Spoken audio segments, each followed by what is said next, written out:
오늘은 쉽게 잊히지 않는 이야기들을 준비했습니다. 가장 가까운 사람에게 받은 상처는 생각보다 오래 남습니다. 편안한 곳에서 천천히 들어주세요. 엄마가 매주 모텔에 갔습니다. 그날 문을 열고 말았습니다. 엄마 미쳤어? 어떻게 아빠 말고 다른 남자랑 그런 데를 가? 내 목소리는 생각보다 크게 터져 나왔다. 내 앞에 서 있던 엄마의 어깨가 아주 미세하게 떨렸다. 엄마는 잠깐 눈을 감았다가 떴다.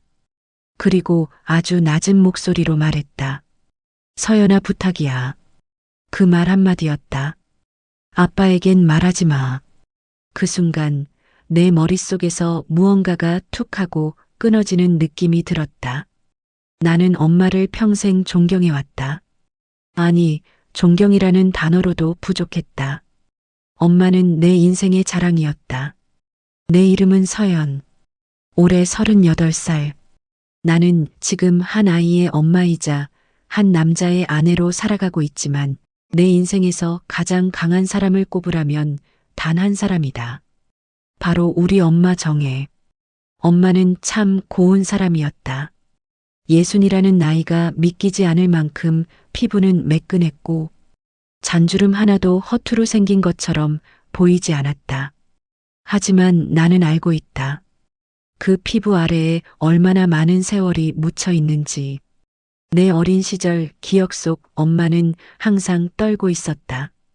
술에 취한 아버지가 새벽마다 문을 걷어차고 들어왔고 집안의 접시와 컵은 늘 깨져 있었다. 엄마는 그럴 때마다 나를 끌어안고 부엌 구석에서 몸을 웅크렸다. 그때 엄마의 어깨는 항상 차갑고 떨리고 있었다.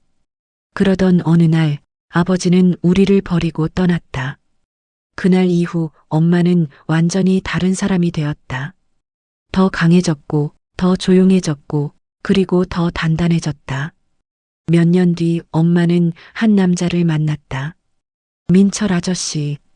지금은 내게 아빠라고 부르는 사람이다. 그는 엄마에게 세상에서 가장 조심스럽게 다가온 사람이었다. 엄마가 싫어하는 소리, 엄마가 싫어하는 냄새, 엄마가 싫어하는 말투까지 하나하나 배워갔다. 그리고 어느 날 엄마는 낡은 앞치마를 벗었다. 대신 실크 스카프를 두르고 짧은 단발머리를 하고 어디서 봐도 단정한 사모님 같은 모습이 되었다. 나는 그 모습을 보며 생각했다. 이제 엄마도 행복해지는구나. 그래서 더 충격이었다. 엄마의 수요일을 알게 된 순간 처음 이상하다고 느낀 건 올봄이었다. 수요일 오후 2시 아이를 유치원에 보내고 잠깐 엄마 집에 들렀다. 현관문을 열자마자 코끝을 찌르는 향기가 느껴졌다. 엄마는 평소 라벤더 향을 좋아한다. 은은하고 부드러운 향. 그런데 그날은 달랐다. 너무 진했다. 숨이 막힐 정도로 짙은 향수 냄새였다. 거실을 지나 안방을 보니 엄마가 화장대 앞에 앉아 있었다. 그리고 그때 나는 처음 봤다. 엄마가 붉은 립스틱을 바르는 모습을. 엄마는 평소 그런 색을 바르지 않는다. 그날은 달랐다. 거울 속 엄마의 손가락이 아주 미세하게 떨리고 있었다. 나는 아무렇지 않은 척 물었다. 엄마, 오늘 누구 만나? 엄마의 손이 멈췄다. 거울 속에서 우리 눈이 마주쳤다. 딱 1초였다. 하지만 그 1초 동안 엄마의 눈에 지나간 감정을 나는 봤다. 당황, 그리고 숨기려는 무언가. 엄마는 서둘러 립스틱 뚜껑을 닫았다. 응, 그냥 친구들 모임. 목소리가 조금 높았다. 엄마는 가방을 집어들었다. 그 가방은 민철 아빠가 결혼기념일에 선물한 명품 가방이었다. 엄마는 내 옆을 지나갔다. 그 순간 향수 냄새가 더 강하게 퍼졌다. 나는 이상한 기분이 들었다. 마치 무언가를 덮으려는 냄새 같았다. 엄마는 급하게 신발을 신고 나갔다. 문이 닫혔다. 그리고 그날 이후 나는 알게 됐다. 엄마는 매주 수요일마다 그렇게 나간다는 것을. 같은 시간, 같은 향수, 같은 화장. 처음에는 우연이라고 생각했다. 하지만 세 번째 수요일이 되자 나는 더 이상 외면할 수 없었다. 그리고 그날 나는 거실 소파 밑에서 작은 종이 한 장을 발견했다. 영수증이었다. 접힌 종이를 펴는 순간 내 손이 얼어붙었다. 거기에는 단 두 줄이 적혀 있었다. 대성 모텔. 그리고 그 아래 낯선 남자의 이름. 심장이 바닥으로 떨어지는 느낌이 들었다. 엄마가 모텔에 간다고? 그날 밤 나는 잠을 잘 수 없었다. 천장을 바라보며 계속 같은 생각을 했다. 설마. 하지만 그 단어는 끝까지 말로 꺼낼 수 없었다. 그리고 일주일 뒤 수요일이 다시 왔다. 엄마는 또다시 붉은 립스틱을 바르고 있었다. 나는 그 모습을 조용히 바라보고 있었다. 그리고 그때 나는 결심했다. 오늘 엄마를 따라가겠다. 그날 오후 엄마는 평소와 똑같이 외출 준비를 하고 있었다. 베이지색 캐시미어 코트, 짧게 정돈된 단발머리, 그리고 그 붉은 립스틱. 거울 속 엄마는 너무 우아해 보였다. 그래서 더 이상했다. 왜 저렇게 차려입고 모텔 같은 곳에 가는 걸까? 엄마는 가방을 들고 현관으로 걸어갔다. 나는 아무렇지 않은 척 물었다. 엄마, 오늘도 친구 모임이야? 엄마는 잠깐 멈췄다. 그리고 웃었다. 하지만 그 웃음은 내가 알던 엄마의 웃음이 아니었다. 어딘가 힘이 들어간 웃음이었다. 응, 늦을 수도 있어. 문이 닫혔다. 잠깐의 정적. 나는 바로 창문으로 달려갔다.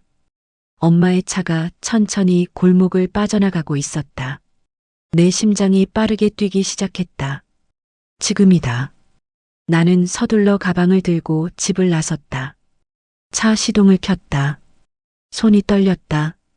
핸들을 잡은 손바닥에 땀이 흥건했다. 엄마의 하얀 세단이 두 블록 앞에서 신호에 걸려 멈췄다. 나는 숨을 죽였다. 들키면 안 돼. 신호등이 바뀌었다.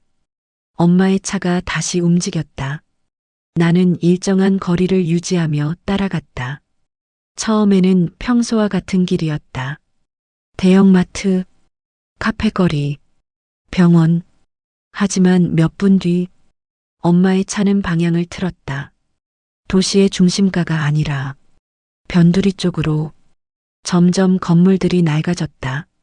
세련된 카페 대신 허름한 술집들이 보이기 시작했다. 거리의 냄새도 달라졌다. 비린 하수구 냄새, 기름에 찌든 음식 냄새.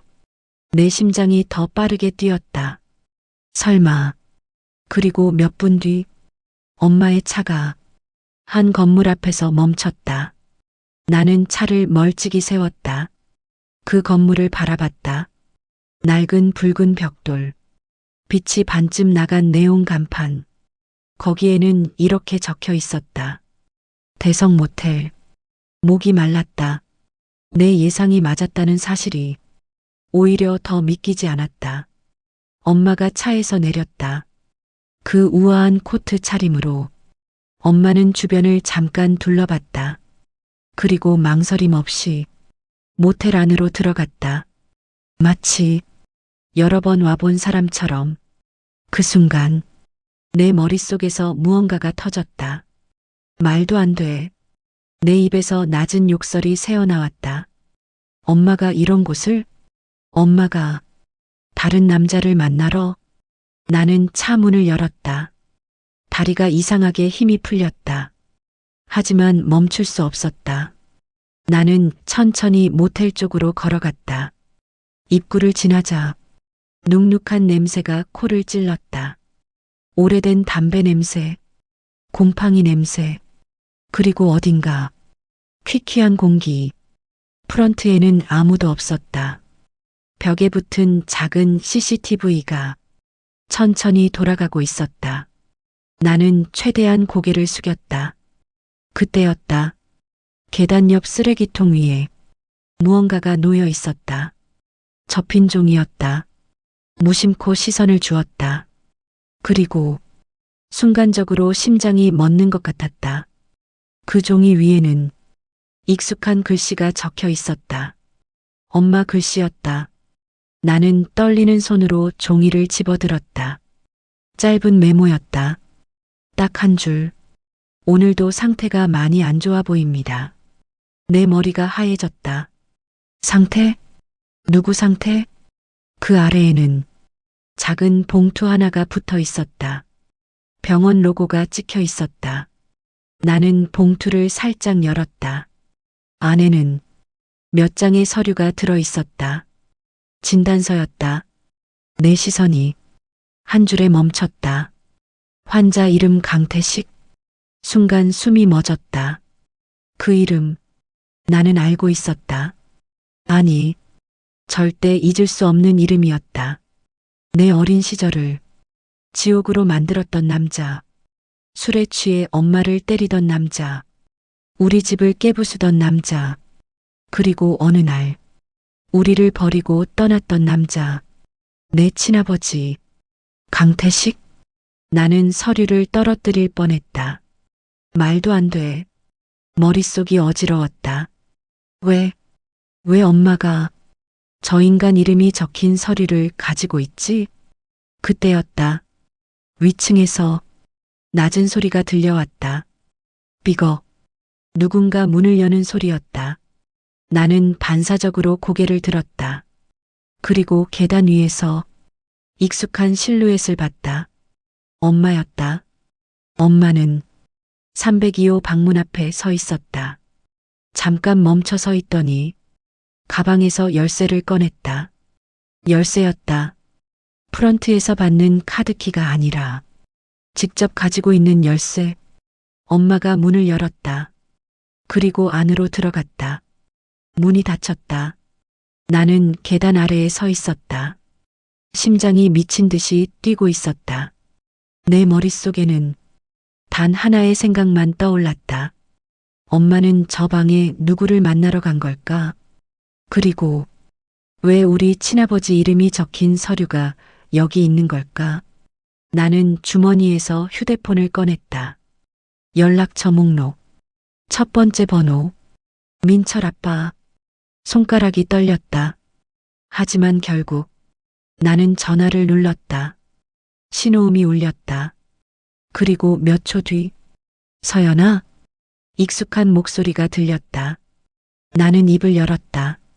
하지만 말이 쉽게 나오지 않았다. 겨우 숨을 고르고 말했다. 아빠.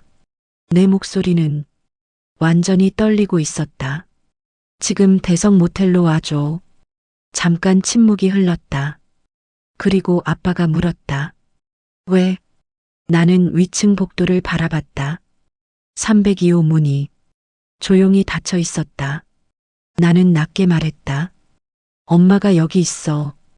그리고 그 방 안에 누가 있는 것 같아. 전화는 생각보다 빨리 끊겼다. 민철 아빠는 내 말을 끝까지 듣지 않았다. 거기 있어. 딱 그 말만 했다. 그리고 전화를 끊었다. 나는 모텔 계단 아래에 서 있었다. 302호. 그 문을 계속 바라보고 있었다.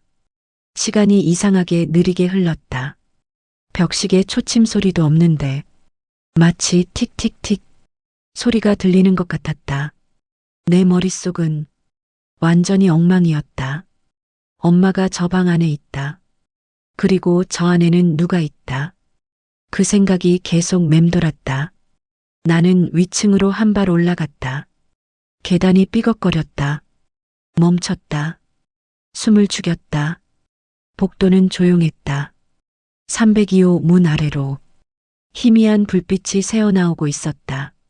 나는 벽에 등을 붙이고 섰다. 심장이 너무 크게 뛰어서 누군가 들을 것 같았다. 그때였다. 방 안에서 희미한 목소리가 들려왔다. 엄마 목소리였다. 오늘은 좀 괜찮아요? 나는 순간 숨을 멈췄다. 괜찮아요? 누구한테 하는 말이지?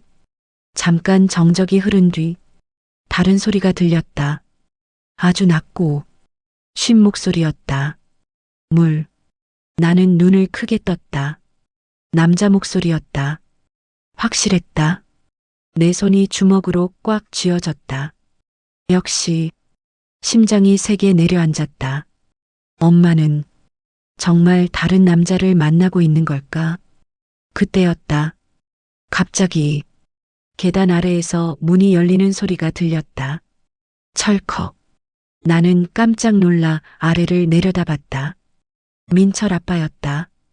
아빠는 숨이 조금 가쁜 상태였다. 급하게 온 것 같았다. 우리 눈이 마주쳤다. 아빠는 아무 말 없이 천천히 계단을 올라왔다. 나는 속삭였다. 아빠. 아빠는 대답하지 않았다. 대신 302호 문을 가만히 바라봤다. 그리고 낮은 목소리로 물었다. 안에 엄마 있어? 나는 고개를 끄덕였다. 아빠의 턱 근육이 딱딱하게 굳었다. 나는 조심스럽게 말했다. 남자도 있어. 그 순간 아빠의 눈이 아주 미세하게 흔들렸다. 하지만 금방 다시 평소의 표정으로 돌아왔다. 아빠는 천천히 문 앞으로 걸어갔다. 나는 급하게 말했다. 아빠 잠깐. 하지만 이미 늦었다. 아빠의 손이 문고리를 잡고 있었다. 나는 심장이 터질 것 같았다. 이렇게 열어도 되는 걸까? 엄마는 수많은 생각이 스쳐 지나갔다. 그때였다. 문 안에서 엄마 목소리가 다시 들렸다. 아주 조용한 목소리였다. 오늘은 많이 아프죠. 잠깐의 침묵. 그리고 낮은 신음소리. 미안하다. 남자 목소리였다. 그 한마디에 엄마의 목소리가 멈췄다. 나는 그 순간 이상한 느낌이 들었다. 엄마가 아무 말도 하지 않았다. 그 침묵이 너무 길었다. 마치 숨을 참고 있는 것처럼. 그때 엄마가 아주 낮게 말했다. 이제 와서 그런 말 하지 마요. 그 목소리는 내가 평생 들어본 적 없는 엄마의 목소리였다. 차갑고 그리고 아주 깊이 지친 목소리. 내 등골이 서늘해졌다. 민철 아빠도 그 목소리를 들은 것 같았다. 아빠의 손이 문고리 위에서 잠깐 멈췄다. 그리고 천천히 돌아봤다. 우리 눈이 마주쳤다. 나는 속삭였다. 아빠. 아빠는 잠깐 눈을 감았다. 그리고 다시 떴다. 결심한 사람의 눈이었다. 철컥. 문고리가 돌아갔다. 문이 아주 천천히 열렸다. 끽. 오래된 경첩 소리가 복도에 울렸다. 문이 조금 열리자 방 안 풍경이 보였다. 낡은 모텔방, 희미한 형광등, 그리고 침대. 침대 위에는 누군가 누워 있었다. 나는 처음에 그 모습이 잘 보이지 않았다. 하지만 한 발 더 다가간 순간 내 숨이 완전히 멎어버렸다. 침대 위에 누워 있는 사람. 그 얼굴, 그 눈, 그 주름. 나는 그 얼굴을 평생 잊지 못한다. 내 어린 시절의 악몽, 술 냄새, 비명, 깨지는 접시, 그리고 엄마의 울음. 그 모든 기억의 중심에 있던 사람. 내 입에서 자동으로 이름이 나왔다. 아빠. 침대 위 남자의 눈이 천천히 움직였다. 그리고 나를 봤다. 그 눈동자는 이미 거의 죽어가고 있었다. 말라붙은 입술이 천천히 움직였다. 서연? 내 다리가 풀렸다. 나는 그 자리에서 그대로 주저앉을 뻔했다. 왜? 왜 이 사람이 여기 있는 거야? 그리고 그때 내 옆에서 엄마의 목소리가 들렸다. 아주 조용한 목소리였다. 들켰네. 나는 고개를 돌렸다. 엄마가 그곳에 서 있었다. 그리고 그 순간 나는 엄마 손에 들린 것을 봤다. 하얀 수건. 그리고 그 수건에는 붉은 피가 묻어 있었다. 방 안 공기가 순간 얼어붙은 것 같았다. 나는 침대와 엄마를 번갈아 보았다. 그리고 다시 침대 위에 남자를 봤다. 강태식? 내 친아버지. 하지만 내 기억 속 그 사람과는 전혀 다른 모습이었다. 몸은 뼈만 남은 것처럼 말라 있었고 피부는 회색빛이었다. 숨을 쉴 때마다 가슴이 힘없이 들썩였다. 마치 언제 멈춰도 이상하지 않을 숨. 나는 떨리는 목소리로 말했다. 엄마. 엄마는 아무 말도 하지 않았다. 그저 침대 옆 의자에 앉았다.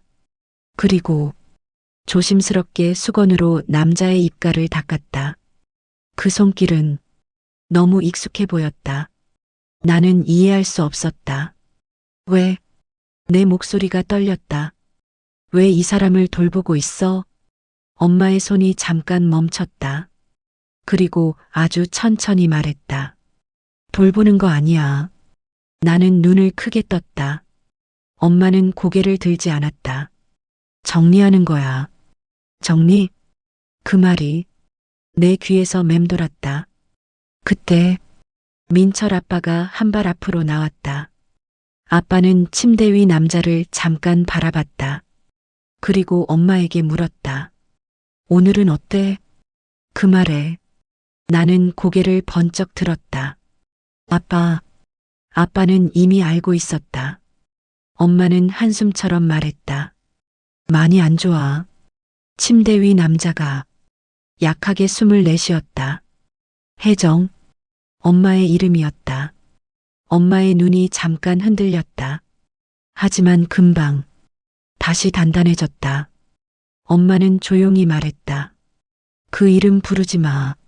남자의 눈이 흐릿하게 흔들렸다. 미안하다. 그 말이 방 안에 떨어졌다. 나는 갑자기 화가 치밀어 올랐다. 지금 미안하다고? 내 목소리가 높아졌다. 지금 와서 그 말하면 다 끝이야? 엄마가 조용히 말했다. 서연아. 하지만 나는 멈출 수 없었다. 이 사람이 우리한테 뭐 했는지 기억 안 나? 엄마를 어떻게 때렸는지 기억 안 나? 나를 어떻게 해? 목이 막혔다. 어릴 때 기억이 순간적으로 밀려왔다. 엄마의 울음, 깨지는 접시, 내 비명. 나는 이를 악물었다. 이 사람 그냥 죽게 놔두면 되는 거잖아. 왜 엄마가 여기서 말을 끝내지 못했다. 엄마가 천천히 고개를 들었다. 엄마의 눈을 보는 순간 나는 말을 잃었다. 그 눈에는 눈물이 없었다. 대신 아주 깊은 무언가가 있었다. 엄마는 조용히 말했다. 그래서 온 거야. 나는 이해하지 못했다. 엄마는 침대 위 남자를 바라봤다. 그리고 말했다. 이 사람이 죽는 걸 직접 보려고. 방 안이 완전히 조용해졌다. 엄마의 목소리가 아주 낮게 이어졌다. 평생 도망치면서 살았어. 나도. 이 사람도. 엄마는 수건을 내려놓았다. 근데 이제 끝이잖아. 엄마는 처음으로 침대 위 남자의 눈을 똑바로 봤다. 그래서 마지막은 내가 보려고. 내 가슴이 이상하게 먹먹해졌다. 엄마는 아주 천천히 말했다. 용서하려고 온 거 아니야. 동정도 아니야. 그냥 엄마의 목소리가 조금 흔들렸다. 끝내려고 온 거야. 그때였다. 민철 아빠가 엄마 옆에 섰다. 그리고 아주 자연스럽게 엄마 어깨에 손을 올렸다. 나는 그 모습을 멍하게 봤다.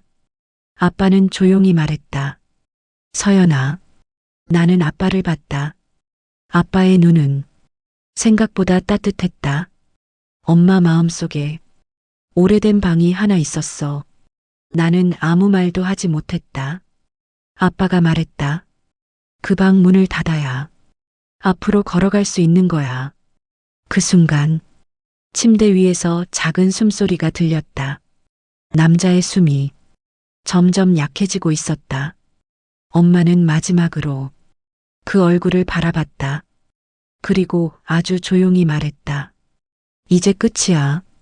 몇 분 뒤 심전도 소리도 없고 의사도 없었지만 우리는 알 수 있었다. 남자의 숨이 멈췄다는 것을. 방 안은 완전히 고요해졌다. 엄마는 한참 동안 아무 말도 하지 않았다. 그러다가 천천히 일어났다. 그리고 나를 봤다. 그 표정은 슬퍼 보이지도 않았고 기쁘지도 않았다. 그저 가벼워 보였다. 엄마는 말했다. 이제 진짜 수요일에 친구들 만나러 가도 되겠다. 나는 갑자기 웃음이 나왔다. 눈물이 같이 흘렀다. 민철 아빠도 작게 웃었다. 그날 이후 엄마는 더 이상 붉은 립스틱을 바르지 않았다. 하지만 이상하게도 예전보다 더 밝아졌다. 그리고 몇 달 뒤 어느 수요일 오후 엄마에게 전화가 왔다. 서연아, 오늘 저녁 먹으러 올래? 나는 웃었다. 왜? 친구 모임 아니야? 엄마가 말했다. 오늘은 가족 모임.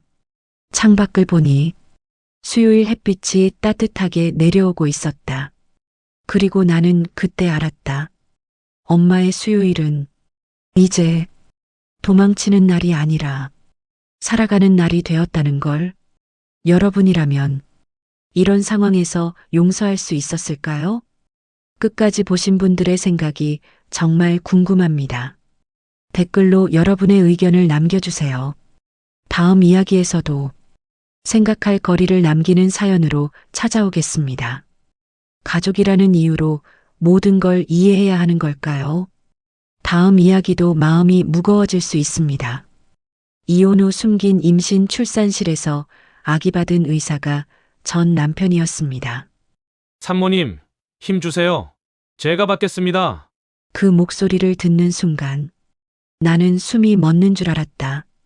수술등 아래에서 마스크를 쓴 남자가 내 얼굴을 보고 멈춰 있었다. 그리고 나는 알았다. 그 사람이 내 전남편이라는 걸. 민서 씨? 그는 아주 작은 목소리로 내 이름을 불렀다. 나는 눈을 감았다.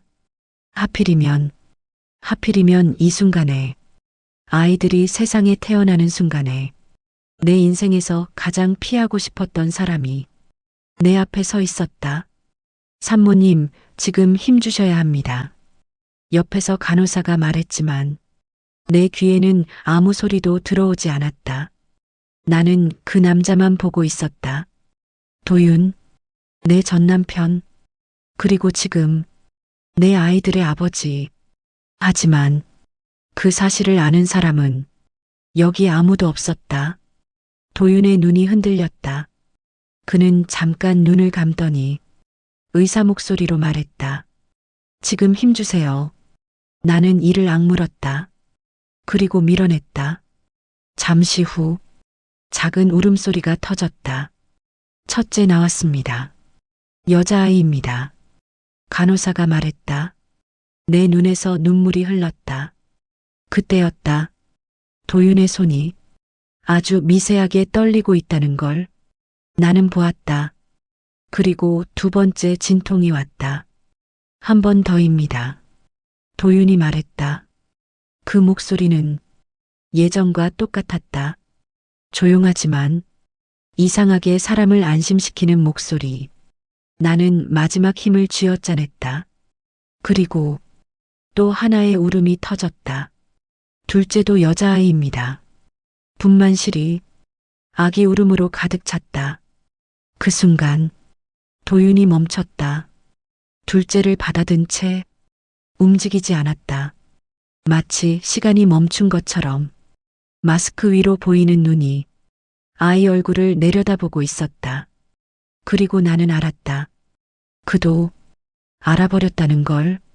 이 아이들이 누구 아이인지. 37주 쌍둥이. 그리고 우리의 이혼 날짜. 의사인 그가 계산 못할 리 없었다. 간호사가 아이를 데려갔다. 도윤은 장갑을 벗었다. 손이 땀에 젖어 있었다. 그는 잠깐 나를 보았다. 말하고 싶은 게 수천 개는 있는 눈이었다.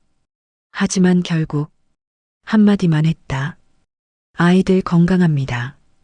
의사로서의 말이었다. 하지만 나는 알았다. 그건 아버지로서의 말이기도 했다. 나는 고개를 돌렸다. 지금 울면 안 될 것 같았다. 2년. 우리 결혼은 딱 2년이었다. 그리고 그 2년은 행복과 지옥이 반반 섞인 시간이었다. 처음 만났을 때 도윤은 말이 거의 없는 사람이었다. 친구 소개로 만났는데 그날 그는 거의 말을 하지 않았다. 나는 속으로 생각했다. 이 사람 재미없다. 그런데 집에 돌아오는 길에 문자가 왔다. 집 잘 들어가셨습니까? 딱 한 줄. 그게 이상하게 따뜻하게 느껴졌다. 두 번째 만남에서 그는 이런 말을 했다. 밥은 드셨습니까? 나는 웃었다. 지금 데이트 중인데요? 그는 잠깐 멈추더니 이렇게 말했다. 그럼 다행입니다. 그게 도윤이었다. 말 대신 행동으로 표현하는 사람. 어느 날은 퇴근길에 꽃을 사왔다. 포장도 안 된 수국 한 송이. 이거 뭐예요? 내가 물었다. 그는 무심하게 말했다. 꽃집 앞에 있어서. 하지만 나는 알았다. 우리 집 근처에는 수국 파는 꽃집이 없었다. 그는 일부러 돌아가서 사온 거였다. 그렇게 우리는 결혼했다. 하지만 문제는 결혼 후 시작됐다. 도윤의 어머니, 장미숙, 처음부터 나를 마음에 들어 하지 않았다. 집안이 맞지 않는다. 그게 그녀의 첫말이었다. 그리고 그때부터 전화가 시작됐다. 밥은 제대로 해주냐? 의사 남편이면 내조부터 해야지. 결혼 전에 뭘 했다고 했지?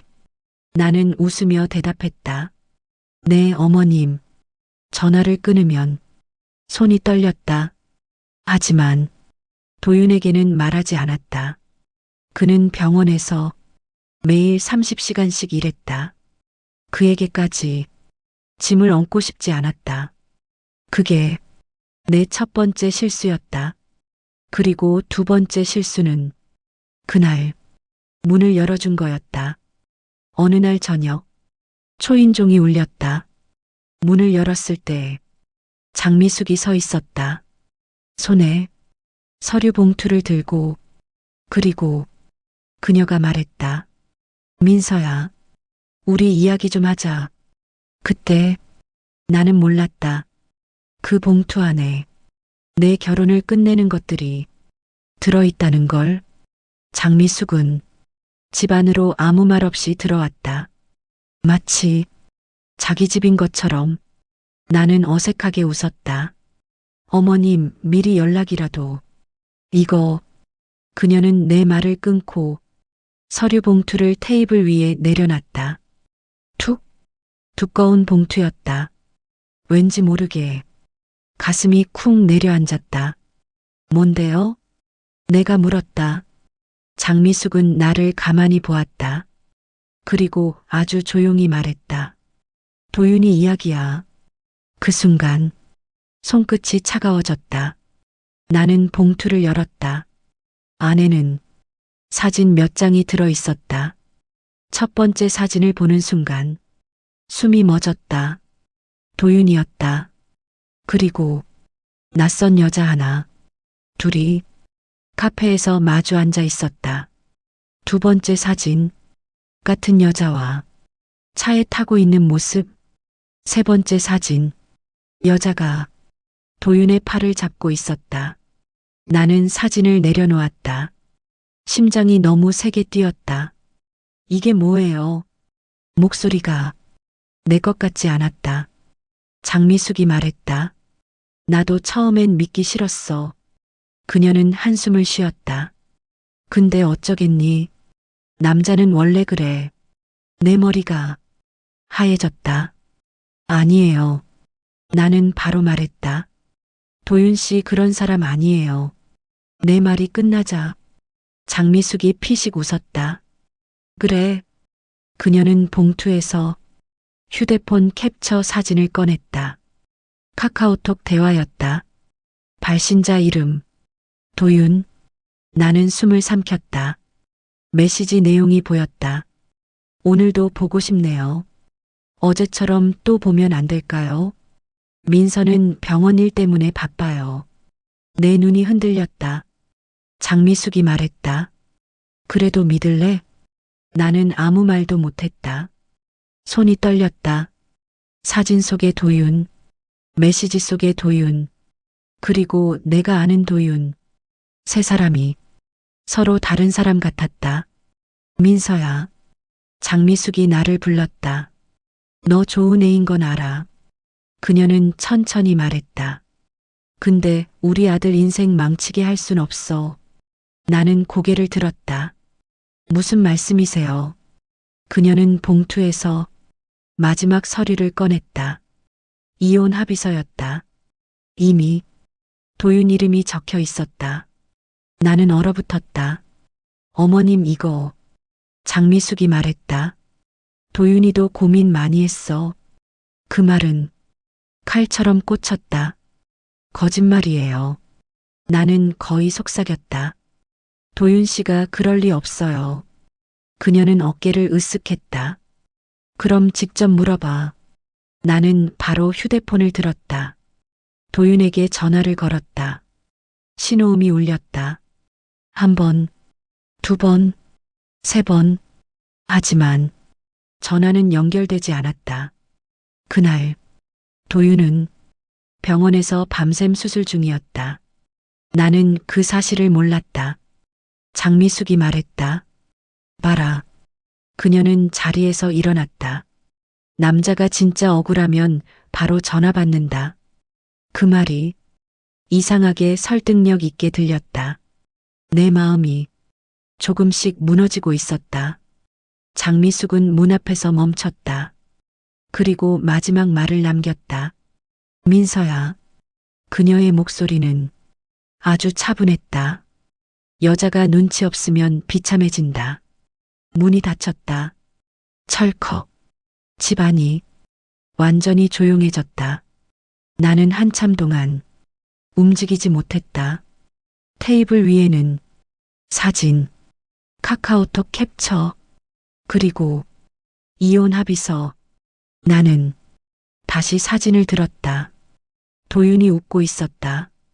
하지만 그 웃음이 낯설게 느껴졌다. 그날 밤 도윤은 새벽 3시에 집에 돌아왔다. 현관문을 열자마자 나를 보고 멈췄다. 왜 안 자고? 나는 바로 물었다. 누구예요? 도윤이 멈췄다. 뭐? 나는 사진을 그에게 던졌다. 사진이 바닥에 흩어졌다. 도윤이 내려다봤다. 그리고 그의 얼굴이 처음으로 굳었다. 그 순간 내 심장이 내려앉았다. 그 표정은 죄 지은 사람의 표정 같았다. 민서 씨, 그가 말을 하려 했다. 하지만 나는 이미 울고 있었다. 그냥 말해요. 목소리가 떨렸다. 사실이면 사실이라고. 도윤이 잠깐 눈을 감았다. 그리고 말했다. 그건. 그 한 단어를 듣는 순간 나는 확신했다. 아, 정말이구나. 그날 밤 나는 이혼 서류에 서명했다. 도윤의 말을 끝까지 듣지 않은 채, 그리고 그 선택이 우리 인생을 완전히 바꿔놓았다. 강릉병원 신생아실 앞, 도윤은 유리창 너머를 보고 있었다. 쌍둥이 아기 2명. 그는 천천히 중얼거렸다. 내 딸들. 그리고 그때 간호사가 그에게 말했다. 아버지 맞으시죠? 도윤의 눈이 흔들렸다. 출생 서류 작성하셔야 합니다. 그녀가 건넨 서류를 보는 순간 도윤의 손이 멈췄다. 보호자 이름 칸. 거기에는 다른 남자의 이름이 적혀 있었다. 보호자 김태성. 도윤의 얼굴이 완전히 굳었다. 도윤의 손이 서류 위에서 멈춘 채였다. 이게 뭐야? 그의 목소리는 떨렸다. 나는 숨을 죽였다. 가슴이 쿵 내려앉았다. 보호자 다른 사람이래요. 내 손이 떨려 도윤의 손을 잡았다. 도윤은 눈을 감았다. 그리고 한참 동안 아무 말도 하지 않았다. 민서 내가 말 안 한 게 있어. 그의 목소리는 낮고 떨렸다. 나는 심장이 터질 것 같았다. 말해요, 지금. 그가 천천히 숨을 내쉬고 말했다. 사진 다 조작된 거야. 나는 순간 믿지 못했다. 조작? 도윤이 고개를 끄덕였다. 그 여자, 내 환자야. 병원 일 때문에 계속 접촉하다 보니 장미숙이 몰래 사진을 찍고 메시지까지 조작했어. 나는 손으로 얼굴을 가렸다. 분노와 슬픔, 배신감이 한꺼번에 몰려왔다. 그럼 그 이혼 합의서는? 내 목소리는 거의 속삭임이었다. 도윤은 눈물을 삼키며 말했다. 어머니가 강요했어. 우리 결혼 생활이 힘들었던 2년 동안 민서를 내쫓을 계획이었어. 내가 아무리 설명해도 듣지 않았어. 내 심장이 내려앉았다. 내가 믿었던 장미숙. 그녀의 미소 뒤에 숨겨진 의도는 나를 완전히 파괴하려는 것이었다. 그럼 사진과 메시지를 만든 사람은? 나는 떨리는 손으로 도윤을 바라봤다. 그가 고개를 떨며 말했다. 어머니 측에서 고용한 사설조사원 내가 뒤늦게 알아냈어. 모든 게 계획이었다. 나는 바닥에 주저앉았다. 온몸이 떨렸다. 민서 미안해. 도윤이 내 손을 잡았다. 내가 다 막지 못해서. 그 순간 병원 입구에서 장미숙이 나타났다. 그녀는 여전히 차분한 얼굴이었다. 하지만 눈빛은 날카로웠다. 도윤아 이럴 줄 알았다. 그녀가 낮게 말했다. 나는 벌떡 일어섰다. 왜요? 왜 이럴 수 있어요? 장미숙은 천천히 다가왔다. 우리 아들 제대로 된 가정을 꾸릴 수 없다고 판단했을 뿐. 그녀의 목소리는 차갑고 논리적이었다. 너 민서 너무 순진했어. 나는 분노가 치밀었다. 순진? 그게 사람을 조작하고 이혼 합의서까지 위조하는 이유예요? 장미숙은 잠시 말이 없었다. 그녀의 표정이 변했다. 도윤이는 내 아들이니까 보호해야 했어. 넌 몰라. 도윤이 숨을 고르며 말했다. 어머니, 이건 보호가 아니에요. 범죄예요. 장미숙의 얼굴이 순간 굳었다. 민서, 넌 이해 못해. 하지만 언젠가는 알게 될 거야. 그녀는 천천히 뒤돌아 문을 나섰다. 문이 닫히자 나는 도윤을 붙잡았다. 우리는 어떻게 해요? 도윤은 잠시 침묵했다. 그리고 단호하게 말했다. 이제 진실을 밝힐 거야. 민서, 우리가 지켜야 할 건 우리 가족이야. 누구도 아무도 우리를 갈라놓지 못해. 나는 눈물이 흘렀다. 분노와 슬픔, 안도감이 섞였다.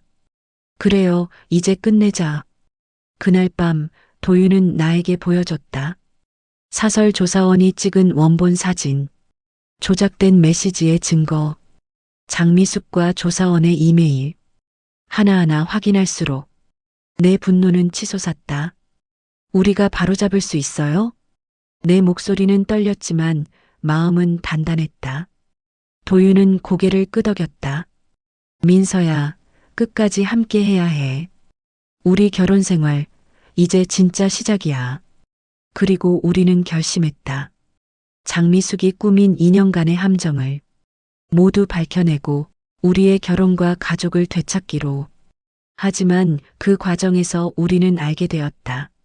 진짜 싸움은 밖이 아니라 가장 가까운 사람 안에서 시작된다는 것을. 그날 이후 우리 둘은 서로를 더 깊이 믿었다. 그리고 이제 누구도 우리를 흔들 수 없었다. 다음 날 아침 도윤은 평소보다 훨씬 일찍 일어나 준비를 하고 있었다. 민서야, 오늘이 마지막이야. 오늘 우리가 모든 걸 끝낼 거야. 그의 눈빛은 결연했지만 동시에 약간 긴장한 기색도 있었다. 나는 그의 손을 꼭 잡고 고개를 끄덕였다. 응, 도윤 이제 끝내자. 집을 나서며 법원으로 향하는 길, 내 머릿속은 지난 2년간의 기억으로 가득했다. 결혼 생활의 어려움, 믿었던 사람들의 배신, 그리고 장미숙의 끊임없는 간섭과 조작. 모든 감정이 얽히고 설켜 심장이 쿵쾅거렸다. 법원 앞 우리는 서로의 손을 꼭 잡았다.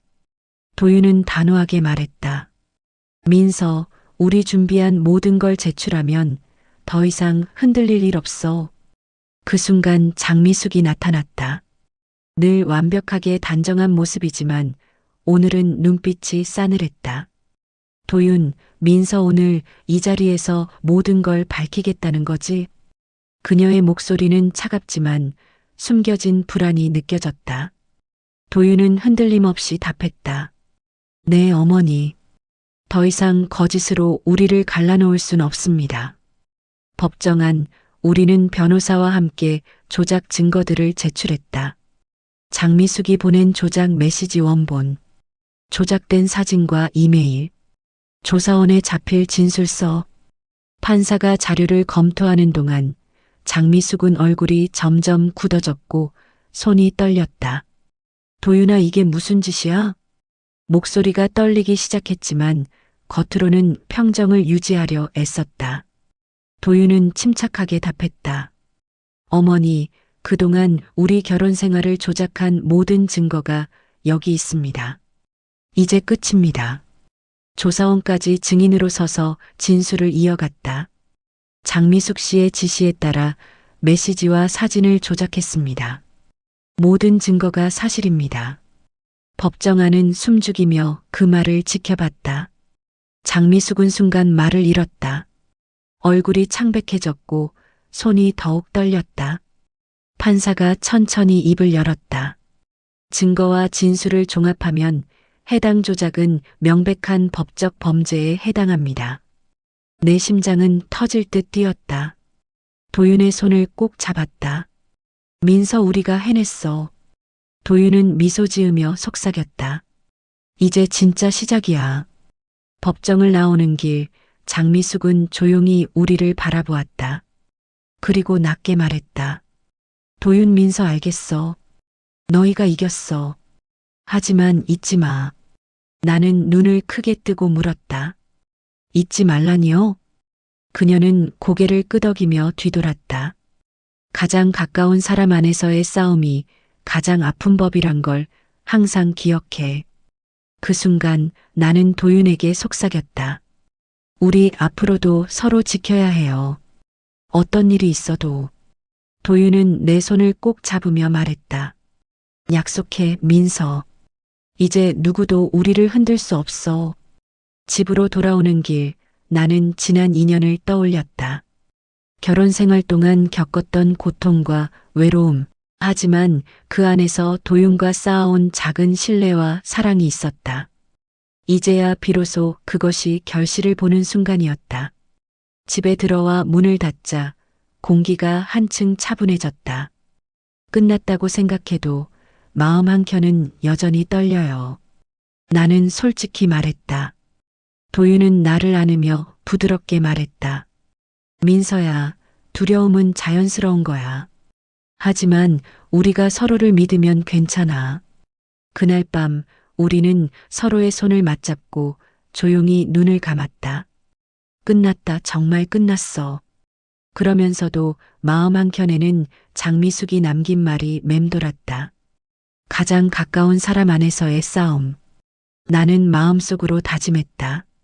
앞으로 어떤 일이 있어도 우리만의 신뢰와 사랑을 지킬 거야. 도윤은 내 손을 꼭 잡았다. 이제부터는 우리만 믿으면 돼, 민서. 그 순간 나는 알았다.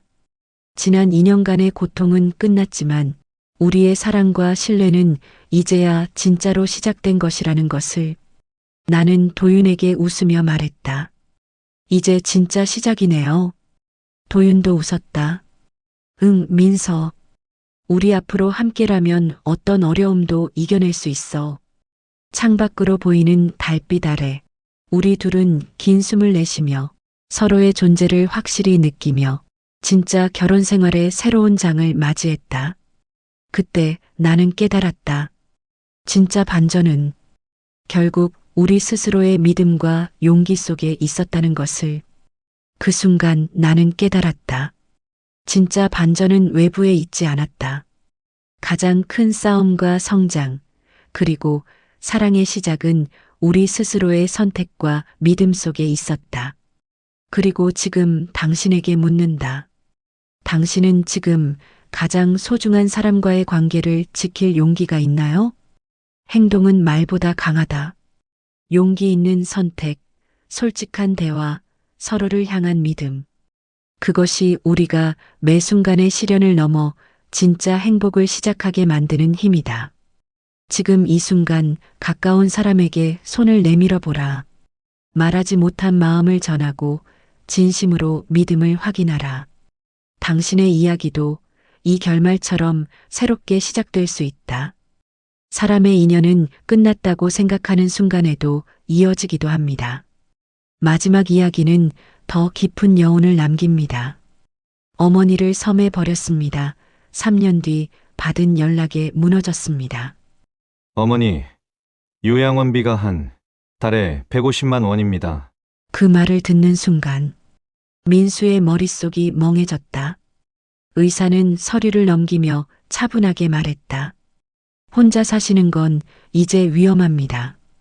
골반에 금이 갔어요. 최소 몇 달은 누군가 돌봐야 합니다. 민수는 고개만 끄덕였다. 150만 원. 그 숫자만 머릿속에서 계속 맴돌았다. 병원 복도를 나오자 아내 지연이 기다리고 있었다. 어떻게 됐어? 민수가 한숨을 내쉬었다. 요양원 가야 한대. 얼마래? 잠시 침묵이 흘렀다. 150만 원. 지연의 얼굴이 굳었다. 150만 원? 민수는 말없이 고개를 끄덕였다. 지연이 낮게 말했다. 그 돈이면 할인이 영어학원 2개야. 민수는 아무 말도 하지 못했다. 물론 알고 있었다. 어머니는 평생 식당에서 설거지를 하며 혼자 자신을 키웠다. 새벽 5시에 나가 밤 10시가 되어야 집에 들어왔다. 아버지가 일찍 돌아가신 뒤 어머니는 단 한 번도 쉬지 않았다. 대학 등록금도 어머니가 마련했다. 하지만 지금 민수의 머릿속에는 그런 기억이 떠오르지 않았다. 오직 150만 원.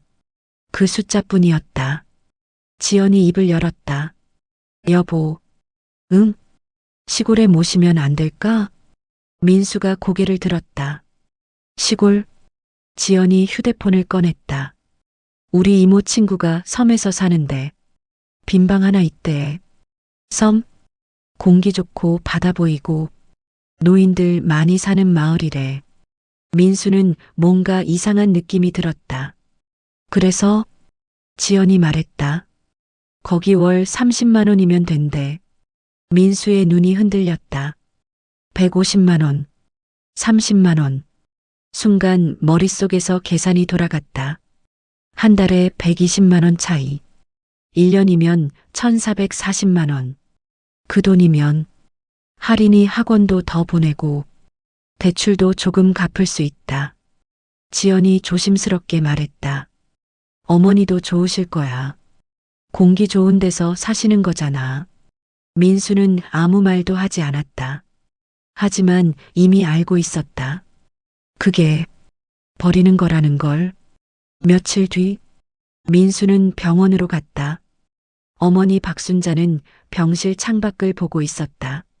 민수가 문을 열었다. 엄마. 어머니 얼굴이 환해졌다. 왔냐? 민수는 억지로 웃었다. 엄마. 응? 여행 가자. 어머니 눈이 커졌다. 여행? 응. 바다 보러. 순간 어머니 얼굴이 아이처럼 밝아졌다. 바다? 응. 나 바다 좋아하는 거 어떻게 알았냐? 민수는 웃지 못했다. 어머니는 정말 기뻐했다. 아이고 좋다. 우리 아들이 여행도 다 시켜주고. 민수 가슴이 살짝 찔렸다. 하지만 애써 모른 척했다. 며칠 뒤 짐을 쌌다. 어머니 짐은 단출했다. 옷 몇 벌, 낡은 이불 하나. 그게 전부였다. 민수는 문득 생각했다. 이게 엄마 인생이구나. 하지만 곧 생각을 지워버렸다. 차에 어머니를 태웠다. 어머니는 창밖을 보며 계속 말했다. 바다 얼마만이냐? 너 5살 때 갔던 거 기억나냐? 민수는 기억났다. 아버지가 회를 사줬던 날. 어머니는 비싸다며 말렸고 아버지는 웃으며 말했다. 1년에 한 번인데 그게 마지막 가족 여행이었다. 그해 겨울 아버지가 돌아가셨다. 좋았었지. 어머니가 웃었다. 민수는 웃지 못했다. 차는 계속 달렸다. 버스, 그리고 배. 2시간을 더 갔다. 섬이 보였다. 낡은 집들, 노인들만 있는 마을. 어머니가 물었다. 여기서 얼마나 있다 가냐? 민수는 대답하지 않았다. 민수야. 응. 얼마나 있다가? 민수는 결국 말했다. 엄마. 응? 여기서 살아. 어머니 걸음이 멈췄다. 뭐라고?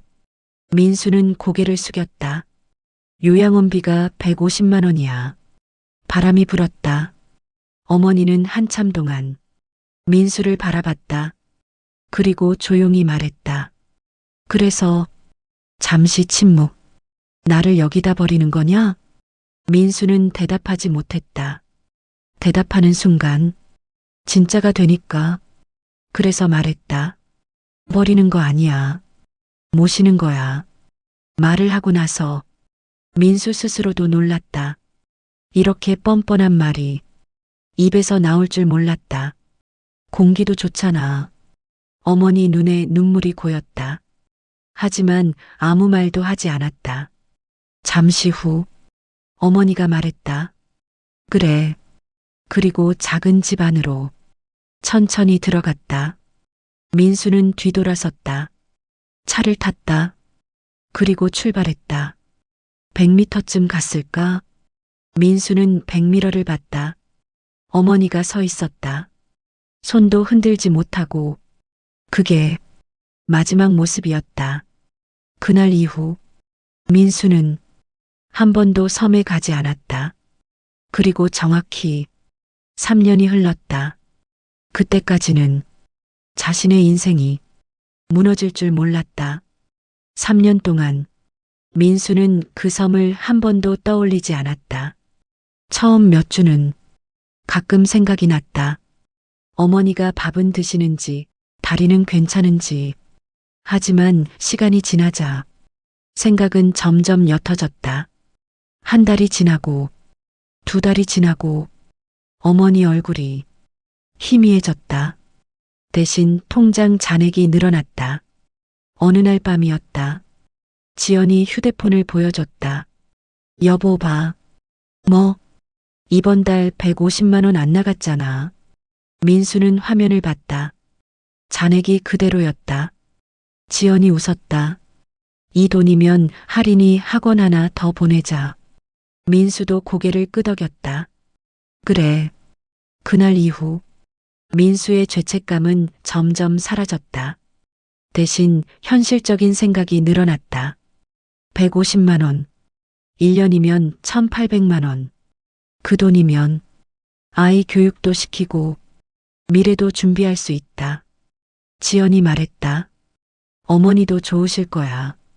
공기 좋은 데서 사시는 거잖아. 민수는 다시 고개를 끄덕였다. 그렇게 믿기로 했다. 그래야 마음이 편했으니까. 시간이 더 흘렀다. 민수는 회사에서 승진했다. 과장에서 차장으로 연봉도 크게 올랐다. 그날 집에 들어가자 지연이 반갑게 맞았다. 여보, 응? 승진 축하해. 지연이 민수를 꼭 안았다. 이제 우리 좀 살겠다. 민수는 웃었다. 지연이 농담처럼 말했다. 어머니 안 모시길 잘했지? 민수는 웃다가 멈췄다. 지연은 아무렇지도 않게 말했다. 그 돈 계속 냈으면 승진해도 다 학원비로 나갔을걸. 틀린 말은 아니었다. 그래서 민수는 아무 말도 하지 않았다. 추석이 왔다. 할인이 물었다. 아빠, 응? 할머니 안 보고 싶어? 민수는 잠깐 멈췄다. 왜? 나 할머니 보고 싶은데. 민수는 대답하지 못했다. 지연이 대신 말했다. 멀잖아. 배도 타야 하고 택배 보내면 되지. 그래서 과일 상자를 보냈다. 전화는 하지 않았다. 뭐라고 해야 할지 몰랐기 때문이다. 설날에도 택배만 보냈다. 그날 밤 전화가 한 통 왔다. 발신자, 엄마. 민수 손이 잠깐 멈췄다. 전화벨이 울렸다. 한 번, 두 번, 세 번. 민수는 결국 받지 않았다. 지연이 물었다. 왜 안 받아? 민수가 말했다. 나중에 할게. 하지만 그 나중은 오지 않았다. 그리고 2년이 지났다. 어느 날이었다. 회사 분위기가 이상했다. 사람들이 수군거렸다. 민수가 동료에게 물었다. 무슨 일이야? 동료가 말했다. 형 아직 몰라요? 뭐를? 동료가 낮게 말했다. 회사 부도 났대요. 민수는 웃었다. 무슨 소리야? 동료가 고개를 저었다. 사장 도망갔대요. 순간 머리가 멍해졌다. 이미 월급이 3달 밀린 상태였다. 그날 오후 공지문이 붙었다. 회사 파산. 민수는 한참 동안 그 종이를 바라봤다. 48세, 차장, 그리고 실직. 집에 돌아왔다. 지연이 물었다. 왜 이렇게 늦었어? 민수가 말했다. 회사 부도 났어. 지연이 웃었다. 농담하지 마. 진짜야. 지연 얼굴이 굳었다. 그럼 월급은? 못 받을 것 같아. 지연이 갑자기 소리를 질렀다. 미쳤어? 그 돈 어떡해. 민수도 짜증이 났다. 나도 몰라. 그날 처음으로 둘은 크게 싸웠다. 며칠 뒤 민수는 이력서를 넣기 시작했다. 10군데, 20군데, 면접도 봤다. 하지만 결과는 같았다. 경력은 좋으신데요. 면접관이 말을 멈췄다. 나이가 조금. 민수는 물었다. 몇 살까지 원하시는데요? 40대 초반 정도요. 민수는 웃었다. 그 웃음이 점점 사라졌다. 6개월이 지났다. 아무 연락도 오지 않았다. 저축이 줄어들었다. 대출 이자는 계속 나갔다. 지연 태도가 달라졌다. 예전에는 물었다. 밥 먹었어? 지금은 달랐다. 언제까지 집에 있을 거야? 민수는 대답하지 못했다. 1년이 지났다. 민수는 여전히 백수였다. 어느 날 할인이 말했다. 아빠, 응? 용돈 좀. 얼마? 10만 원. 민수는 말했다. 없어. 할인 얼굴이 굳었다. 없어. 응. 잠시 침묵. 그리고 할인이 말했다. 친구들 아빠는 다 잘 버는데. 민수 가슴이 철렁했다. 아빠만 왜 이래? 문이 쾅 닫혔다. 그날 밤 민수는 잠을 못 잤다. 천장을 바라보다가 문득 생각이 났다. 섬, 어머니, 혼자 있는 어머니. 민수는 핸드폰을 들었다. 연락처를 열었다. 엄마. 손가락이 멈췄다. 전화 버튼 위에서. 하지만 결국 누르지 못했다. 뭐라고 하지? 버려놓고 이제 와서 전화하는 것 같았다. 민수는 핸드폰을 내려놨다. 그리고 중얼거렸다. 내 자존심이야. 하지만 그 자존심은 곧 산산이 부서진다. 1년 뒤 집이 경매로 넘어갔다. 그리고 지연이 말했다. 나 이혼할 거야. 민수는 아무 말도 하지 못했다. 그날 밤 민수는 혼자 남았다. 텅 빈 거실에서 그제야 깨달았다. 3년 전 섬에서 어머니도 이렇게 혼자 남았겠구나. 그날 밤 민수는 처음으로 울었다. 그리고 그로부터 몇 달 뒤 민수는 한강 다리 위에 서 있었다.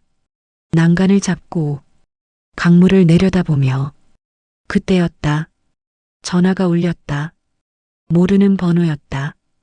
민수는 받지 않으려 했다. 하지만 왠지 모르게 전화를 받았다. 여보세요. 잠시 침묵. 그리고 낯선 남자의 목소리가 들렸다. 혹시 김민수 씨 맞습니까? 네. 남자가 말했다. 어머니께서 찾으십니다. 민수 심장이 멈춘 것 같았다. 네. 남자가 다시 말했다. 어머니 일로 연락드렸습니다. 저는 변호사입니다. 민수 손에서 난간이 천천히 떨어졌다. 다음 날 아침이었다. 민수는 거의 잠을 자지 못했다. 고시원 천장을 바라보며 밤을 그대로 새웠다. 어제 새벽 한강 다리 위에서 받았던 전화가 계속 머릿속에서 맴돌았다. 어머니께서 찾으십니다. 민수는 아직도 믿기지 않았다. 3년 동안 연락 한 번 안 한 아들이다. 버리고 떠난 아들이다. 그런데 어머니가 자신을 찾는다고 했다. 왜? 도대체 왜? 민수는 세면대에서 얼굴에 물을 끼얹었다. 거울 속 모습은 초라했다. 수염은 며칠째 깎지 않았고 눈은 퀭하게 들어가 있었다. 48세, 무직, 이혼, 고시원 생활. 3년 전 차장으로 살던 남자는 이제 어디에도 없었다. 민수는 한숨을 내쉬었다. 그리고 휴대폰을 다시 확인했다. 어젯밤 받은 문자, 주소가 적혀 있었다. 섬마을. 3년 전 어머니를 두고 떠났던 그 섬이었다. 민수는 잠시 휴대폰을 내려놓았다. 심장이 묘하게 뛰었다. 가야 할까? 아니면 그냥 잊어버릴까? 하지만 결국 민수는 옷을 입었다. 그리고 고시원 문을 나섰다. 버스를 타는 데만 5시간이 걸렸다. 도시가 점점 멀어졌다. 높은 건물들이 사라지고 작은 마을들이 보였다. 그리고 항구. 민수는 배를 탔다. 바람이 차가웠다. 배 위에서 민수는 바다를 바라봤다. 3년 전에도 이 길이었다. 그때는 아내와 함께 왔었다. 차 안에서 농담도 하고 웃기도 했다. 지연이 말했었다. 잘한 거야. 공기 좋은 데서 사시는 거잖아. 그때는 아무것도 느끼지 못했다. 하지만 지금은 달랐다. 바다가 너무 넓게 느껴졌다. 그리고 너무 멀었다. 민수는 중얼거렸다. 이렇게 먼 곳에 엄마를 버렸구나. 속이 울렁거렸다. 2시간이 지나자 섬이 보였다. 낡은 집들, 작은 선착장, 그리고 노인들. 3년 전과 거의 똑같았다. 민수는 배에서 내렸다. 다리가 이상하게 떨렸다. 마을길을 따라 걷기 시작했다. 얼마 가지 않아 한 할머니가 지나갔다. 민수가 물었다. 저기요. 할머니가 돌아봤다. 네. 박순자 씨 집이 어디인지 아세요? 순간 할머니 표정이 변했다. 순자? 네. 할머니가 민수를 위아래로 훑어봤다. 그리고 물었다. 혹시 아들이야? 민수는 잠시 망설이다 말했다. 네. 그 순간 할머니 얼굴이 굳었다. 이제 와서? 민수는 아무 말도 못했다. 할머니가 낮게 말했다. 3년 동안 콧배기도 안 비치더니 가슴이 철렁 내려앉았다. 할머니는 한숨을 쉬었다. 순자가 얼마나 기다렸는지 알아? 민수 목이 막혔다. 처음엔 말이야. 매일 선착장 나갔어. 아들 온다고. 민수 발걸음이 멈췄다. 매일이야. 비가 와도 바람이 불어도 민수 심장이 조여왔다. 할머니가 말했다. 1년쯤 지나니까 안 나가더라. 잠시 침묵. 포기한 거지. 민수 눈이 뜨거워졌다. 할머니가 손으로 길을 가리켰다. 저기 파란 대문집이야. 민수는 고개를 숙였다. 감사합니다. 걸음을 옮겼다. 다리가 무겁게 느껴졌다. 조금 걸어가자. 파란 대문이 보였다. 작은 집이었다. 낡았지만 깨끗했다. 마당에서 누군가 빨래를 널고 있었다. 흰머리, 작은 체구. 민수 심장이 멈춘 것 같았다. 엄마였다. 민수 발걸음이 멈췄다. 3년 만이었다. 그때 어머니가 천천히 돌아봤다. 그리고 민수를 봤다. 눈이 마주쳤다. 시간이 멈춘 것 같았다. 어머니는 아무 말도 하지 않았다. 그냥 가만히 민수를 바라봤다. 민수 입이 떨렸다. 엄마. 목소리가 거의 나오지 않았다. 엄마. 어머니는 한참 동안 민수를 바라봤다. 그리고 조용히 말했다. 왔어? 그게 전부였다. 화도 아니었다. 기쁨도 아니었다. 그냥 담담한 한마디였다. 그게 더 아팠다. 민수 눈물이 터졌다. 엄마. 어머니가 말했다. 밖에 춥다. 들어와. 마치 어제 봤던 것처럼 민수는 천천히 집 안으로 들어갔다. 방 안은 작았다. 하지만 깨끗했다. 어머니가 방석을 내밀었다. 앉아. 민수는 앉았다. 손이 떨렸다. 어머니가 물었다. 밥 먹었어? 민수는 고개를 저었다. 아니요. 어머니가 부엌으로 갔다. 잠시 후 밥상이 나왔다.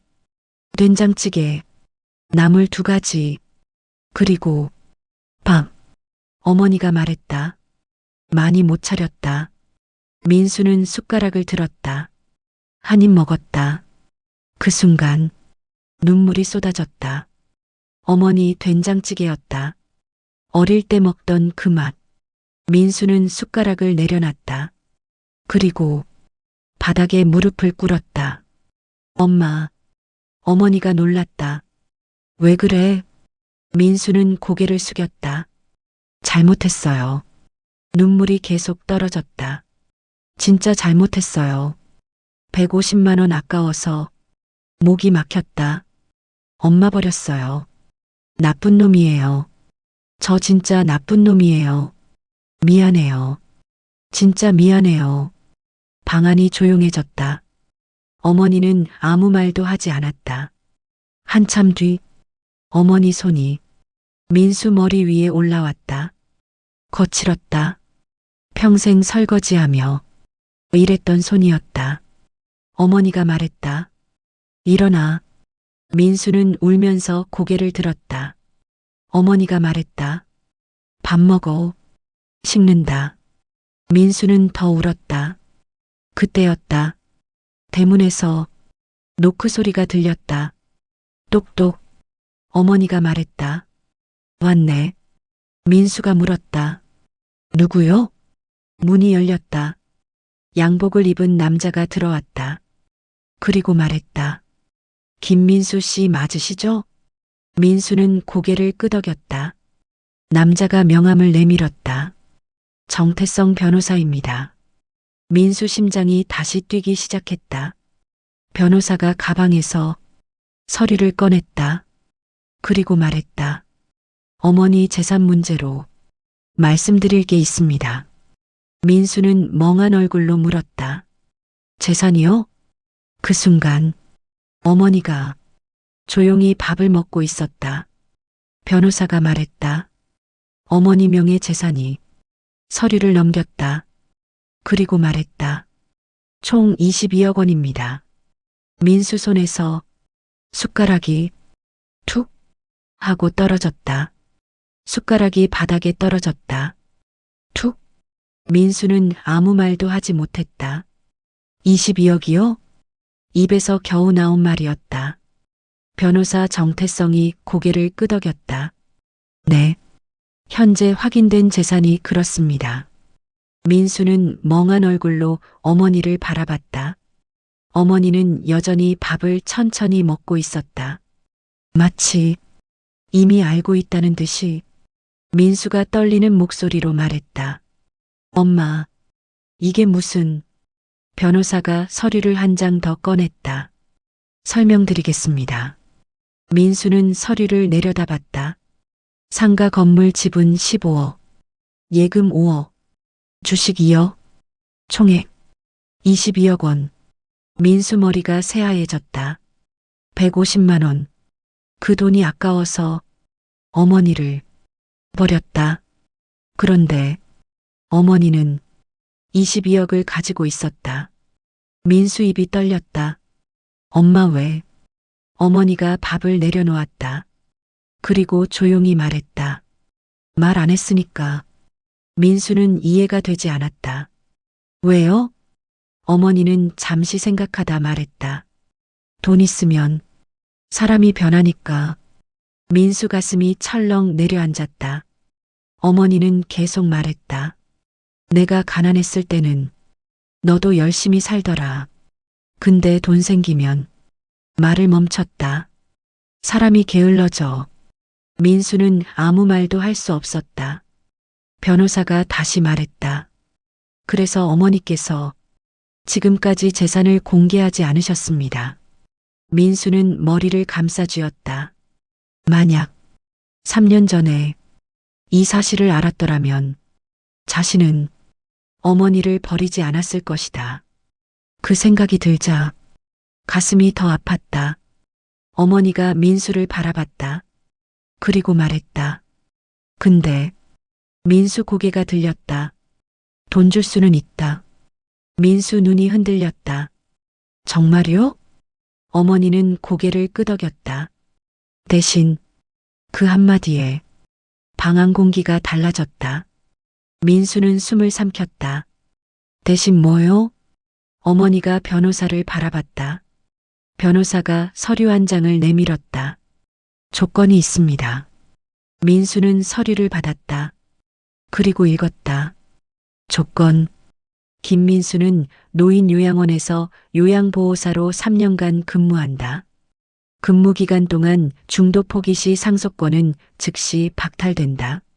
3년 근무 완료 시 전 재산 22억 원 상속. 민수는 서류를 내려다봤다. 손이 떨렸다. 요양보호사요? 어머니가 말했다. 응. 민수는 다시 물었다. 왜요? 어머니가 조용히 말했다. 해봐야 아니까. 민수는 고개를 들었다. 뭐를요? 어머니가 민수를 똑바로 바라봤다. 그리고 말했다. 늙는 게 어떤 건지, 돌봄받는 게 어떤 건지, 혼자 남는 게 어떤 건지. 방 안이 조용해졌다. 어머니가 마지막으로 말했다. 3년 전에 날 버렸잖아. 민수 심장이 멎는 것 같았다. 어머니가 덧붙였다. 그래서 3년 갚는 거야. 민수 눈물이 떨어졌다. 변호사가 말했다. 선택은 김민수 씨에게 있습니다. 거부하시면 서류를 넘겼다. 재산 전액 노인 요양원 기부. 민수는 한참 동안 말이 없었다. 그리고 천천히 말했다. 하겠습니다. 어머니가 물었다. 왜? 민수가 대답했다. 돈 때문이 아니라 목이 잠겼다. 엄마 때문이에요. 어머니는 아무 말도 하지 않았다. 그날 이후 민수 인생은 완전히 바뀌었다. 요양원 첫날 민수는 충격을 받았다. 기저귀를 갈고 목욕을 시키고 대소변을 치우고 누군가의 부모를 돌보는 일이었다. 처음엔 힘들었다. 정말 힘들었다. 밤마다 몸이 부서질 것 같았다. 하지만 몇 달이 지나자 민수 마음이 조금씩 바뀌기 시작했다. 어느 날 한 할머니가 말했다. 아들아. 민수가 웃었다. 저 아들 아니에요. 할머니가 웃었다. 그래도 아들 같다. 그 말을 듣는 순간 민수 눈이 뜨거워졌다. 그리고 문득 생각이 났다. 3년 전 섬에서 어머니도 이렇게 누군가를 기다렸겠구나. 그날 밤 민수는 처음으로 어머니에게 전화를 했다. 엄마. 어머니 목소리가 들렸다. 응. 민수는 말했다. 보고 싶어요. 어머니는 잠시 말이 없었다. 그리고 말했다. 나도. 시간은 흘렀다. 3년. 민수는 단 하루도 일을 그만두지 않았다. 그리고 3년이 되는 날, 민수는 다시 그 섬에 갔다. 파란 대문 앞에 섰다. 문이 열렸다. 어머니였다. 민수는 말했다. 다녀왔어요. 어머니가 웃었다. 고생했다. 변호사가 다시 왔다. 서류를 내밀었다. 조건 충족되었습니다. 민수는 서류를 바라봤다. 22억 상속. 펜을 들었다. 하지만 민수는 잠시 멈췄다. 그리고 말했다. 변호사님, 네. 이 중에서 민수가 말했다. 절반은 요양원에 기부할게요. 변호사가 놀랐다. 정말이십니까? 민수는 웃었다. 거기 부모님들 많더라고요. 어머니가 조용히 민수를 바라봤다. 그리고 말했다. 이제 사람 됐네. 민수는 웃었다. 그리고 어머니를 안았다. 어머니 몸은 여전히 작았다. 하지만 따뜻했다. 그날 밤 민수는 오랜만에 편하게 잠을 잤다. 그리고 이 이야기는 단 하나의 말을 남긴다. 부모는 자식을 쉽게 버리지 않는다. 하지만 자식은 너무 쉽게 부모를 잊어버린다. 그래서 부모님이 살아계실 때 잘해야 한다. 늦으면 그때는 돌아갈 시간이 없다. 혹시 지금 부모님이 떠오르셨나요? 아직 부모님이 곁에 계시다면 오늘 한번 전화해 보세요. 밥 드셨어요? 그 한마디면 충분합니다. 이 이야기가 마음에 닿았다면 구독과 좋아요로 응원해 주세요. 여러분의 이야기도 댓글로 남겨주시면 읽어보겠습니다. 하지만 어떤 선택은 시간이 지나도 사라지지 않습니다. 마지막 이야기를 들어보세요. 매일 늦는 남편 그날 따라갔다가 무너졌습니다. 어머니, 준호, 바람난 것 같아요. 그 말이 떨어진 순간 공기가 멈췄다. 며느리 서연의 입술은 떨리고 있었고 시어머니 명자는 한동안 아무 말도 하지 못했다. 그러다 눈빛이 완전히 달라졌다. 뭐라고? 짧은 한마디였지만 그 안에는 믿음, 부정, 그리고 분노가 동시에 담겨 있었다. 매일 밤 8시 준호는 늘 같은 말을 했다. 나갔다 올게. 기원 잠깐 들렀다 올게. 퇴직하고 나서 시작된 습관이었다. 처음엔 서연도 별 생각이 없었다. 30년이었다. 30년을 함께 산 사람이었다. 의심이라는 단어는 그 세월 앞에서 너무 가벼웠다. 그런데 한 달 전부터였다. 그날도 새벽이었다. 문이 열리고 들어온 준호의 몸에서 처음 맡아보는 냄새가 났다. 달콤했다. 그리고 기묘하게 역겨웠다. 여자 향수였다. 서연은 그날 잠든 척 눈을 감고 있었지만 심장은 미친 듯이 뛰고 있었다. 아니겠지. 속으로 수십 번을 되뇌었다. 하지만 냄새는 거짓말을 하지 않았다. 그 후로였다. 그 냄새는 점점 더 짙어졌다. 이틀에 한 번, 어느 순간부터는 거의 매일. 그리고 돌아오는 시간도 늦어졌다. 새벽 2시, 어느 날은 4시, 심지어 해가 뜬 뒤에 들어온 적도 있었다. 오늘 서연은 일부러 잠들지 않았다. 거실 소파에 앉아 불도 켜지 않은 채 기다렸다. 시계 초침 소리만 유난히 크게 들렸다. 그리고 비빅 도어록이 열렸다. 심장이 멈춘 것처럼 숨이 끊겼다.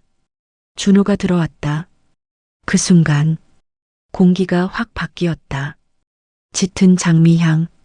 이젠 익숙해질 법도 한데 오늘따라 더 독했다. 마치 일부러 들키라는 듯이 준호는 서연을 보고 순간 멈칫했다. 정말 아주 잠깐. 하지만 서연은 놓치지 않았다. 그 짧은 순간의 눈빛, 당황, 그리고 피하려는 기색. 안 자고 있었어? 목소리가 어색했다. 서연은 대답하지 않았다. 대신 그를 똑바로 바라봤다. 30년을 함께 산 사람이다. 말보다 표정이 먼저 읽히는 사이였다. 그런데 오늘은 낯설었다. 준호는 시선을 피했다. 그리고 아무렇지 않은 척 말했다. 기원해서 밤샘 바둑 좀 뒀어. 그 말이 끝나기도 전에 욕실로 들어가 버렸다. 문이 닫히는 소리가 유난히 크게 울렸다. 서연은 천천히 일어났다. 현관, 준호가 벗어둔 셔츠가 보였다. 손이 먼저 움직였다. 망설임은 없었다. 셔츠를 집어들고 코를 가까이 댔다. 순간 숨이 막혔다. 향수 냄새가 코를 찔렀다. 그리고 그보다 먼저 눈에 들어온 것이 있었다. 붉은 얼룩, 작지만 분명한 자국, 립스틱, 서연의 것이 아니었다. 손이 떨렸다. 심장이 내려앉았다. 머릿속이 하얘졌다. 아, 진짜구나. 그 생각이 너무 조용하게 스며들었다. 분노보다 먼저 밀려온 건 허망함이었다. 30년이었다. 가난도 견뎠고 아이 키우느라 자신의 꿈도 접었다. 예쁘게 꾸며볼 시간도 없이 살아온 세월이었다. 그런데 이게 뭐지? 이 냄새는, 이 자국은 그때였다. 욕실에서 물소리가 멈췄다. 서연은 황급히 셔츠를 내려놓았다.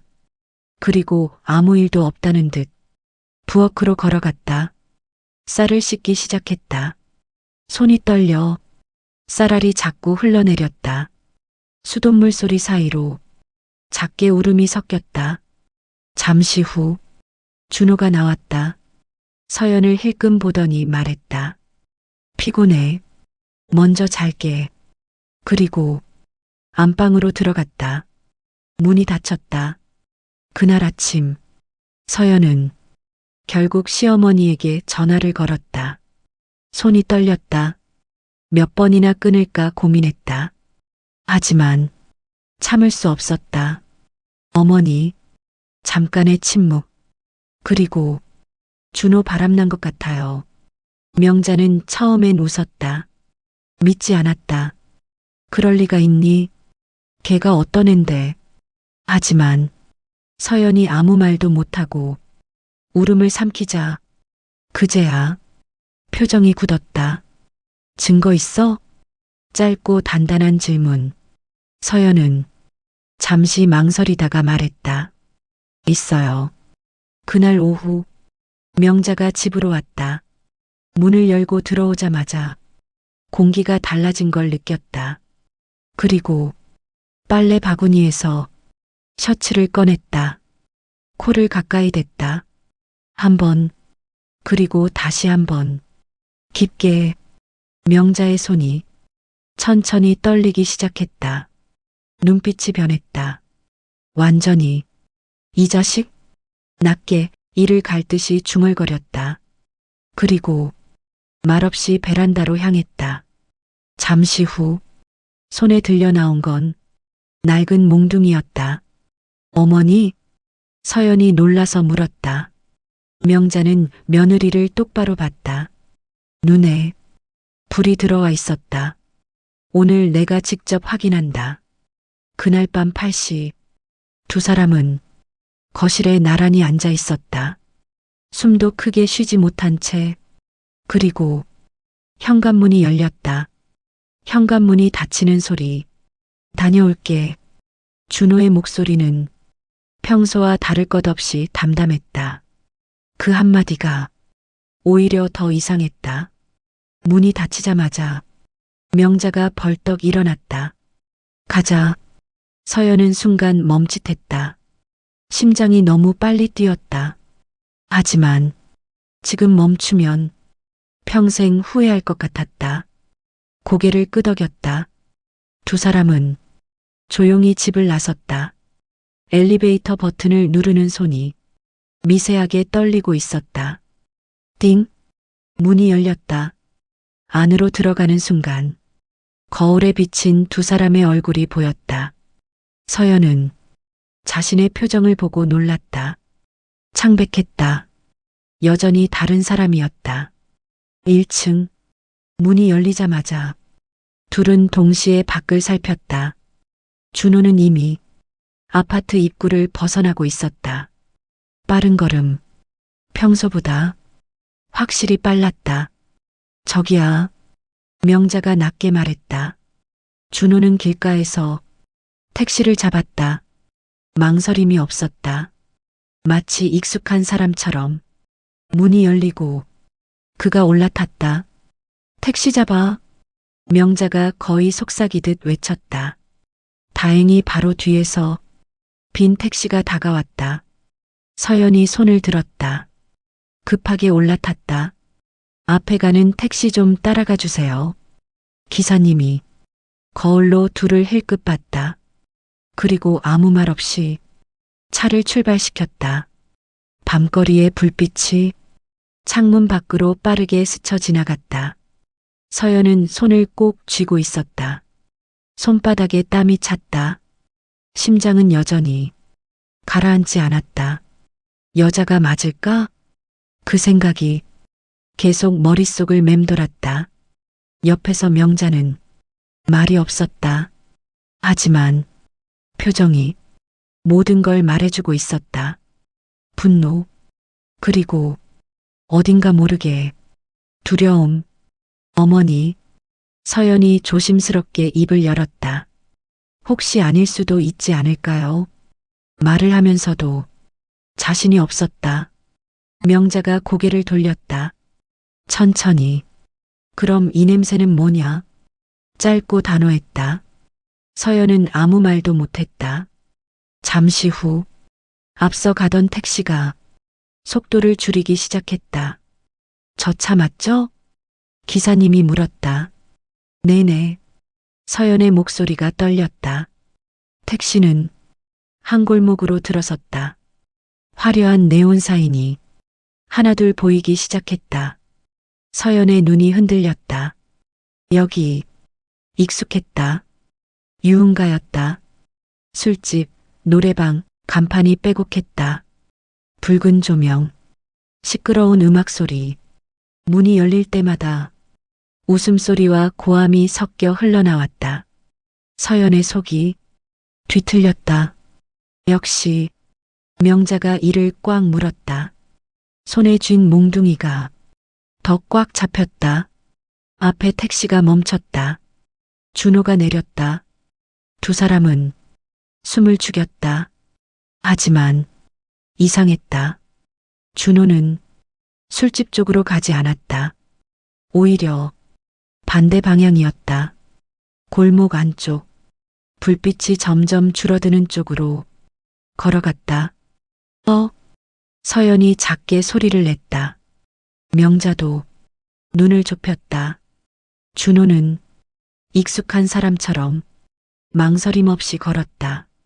점점 더 어두운 골목, 유흥가의 소음이 멀어졌다. 대신 이상하게 조용해졌다. 서연의 심장이 다시 빨라졌다. 왜 저기로 가? 마침내 준호가 어느 건물 앞에 멈췄다. 낡은 건물이었다. 간판도 없었다. 불빛도 희미했다. 유흥가 한복판인데 이상하게 그 건물만 시간이 멈춘 것처럼 조용했다. 준호가 주변을 한번 살폈다. 그리고 문을 열고 안으로 들어갔다. 철컥 문이 닫혔다. 두 사람은 한동안 움직이지 못했다. 여기 뭐야? 서연의 목소리가 거의 속삭임이었다. 명자도 말이 없었다. 손에 쥔 몽둥이의 힘이 조금 풀렸다. 이상했다. 너무 이상했다. 여자가 있는 곳 맞아? 서연의 머릿속이 혼란스러워졌다. 가자. 명자가 먼저 움직였다. 천천히 건물 앞으로 다가갔다. 문 앞에 섰다. 손을 뻗으려다가 멈췄다. 심장이 너무 크게 뛰었다. 문 너머에서 희미한 소리가 들렸다. 사람 목소리. 하지만 웃음소리가 아니었다. 울음소리였다. 서연의 눈이 크게 흔들렸다. 어머니. 명자도 굳어버렸다. 문 안쪽에서 들려오는 건 여러 사람이 울음 섞인 목소리였다. 그리고 준호의 목소리. 괜찮아요. 제가 왔잖아요. 그 한마디. 서연의 심장이 멈춘 것처럼 굳었다. 뭐야 이거. 머릿속이 완전히 뒤집혔다. 바람이 아니었다. 그렇다면 이건 대체 뭐지? 명자가 천천히 문손잡이를 잡았다. 손이 떨리고 있었다. 그리고 아주 천천히 문을 열었다. 문이 열리는 순간 서연의 눈이 멈췄다. 그 안에는 여자가 없었다. 대신 낡은 방 안에 사람들이 빼곡히 앉아 있었다. 연령도 제각각 20대처럼 보이는 젊은 여자부터 허리가 굽은 노인까지, 그리고 모두가 울고 있었다. 조용히 흐느끼는 사람, 소리를 참고 어깨를 떨고 있는 사람, 아예 고개를 숙인 채 울음을 터뜨리는 사람까지 방 안의 공기는 무겁게 가라앉아 있었다. 서연은 그 자리에 굳어버렸다. 이게 뭐야? 그때 한 사람이 고개를 들었다. 눈이 퉁퉁 부은 채로 서연과 눈이 마주쳤다. 순간 그 사람의 표정이 더 무너졌다. 누구세요? 그 목소리에 방 안의 시선이 한꺼번에 쏠렸다. 그리고 그 중심에 준호가 있었다. 준호는 그들 사이에 앉아 있었다. 서연이 알던 모습이 아니었다. 등이 굽어 있었다. 손을 잡고 있었다. 누군가의 손을. 괜찮아요. 오늘은 제가 끝까지 같이 있어요. 낮고 조심스러운 목소리. 서연은 숨 쉬는 것도 잊었다. 그때 준호의 시선이 문 쪽으로 향했다. 그리고 멈췄다. 서연과 눈이 마주쳤다. 시간이 멈춘 것 같았다. 서연아? 그 한마디, 그 안에는 당황도 변명도 없었다. 그저 들킨 사람이 조용한 놀람. 여기가 어디야? 서연의 입에서 겨우 말이 나왔다. 목소리가 완전히 갈라져 있었다. 준호는 아무 말도 하지 못했다. 그때 옆에 앉아있던 중년 여성이 입을 열었다. 남편분이세요? 서연은 고개를 끄덕였다. 그러자 그 여자의 눈에서 눈물이 다시 쏟아졌다. 이분 우리한테 말을 잇지 못했다. 대신 다른 사람이 이어 말했다. 여기 오는 사람들 다 같은 사람들이에요.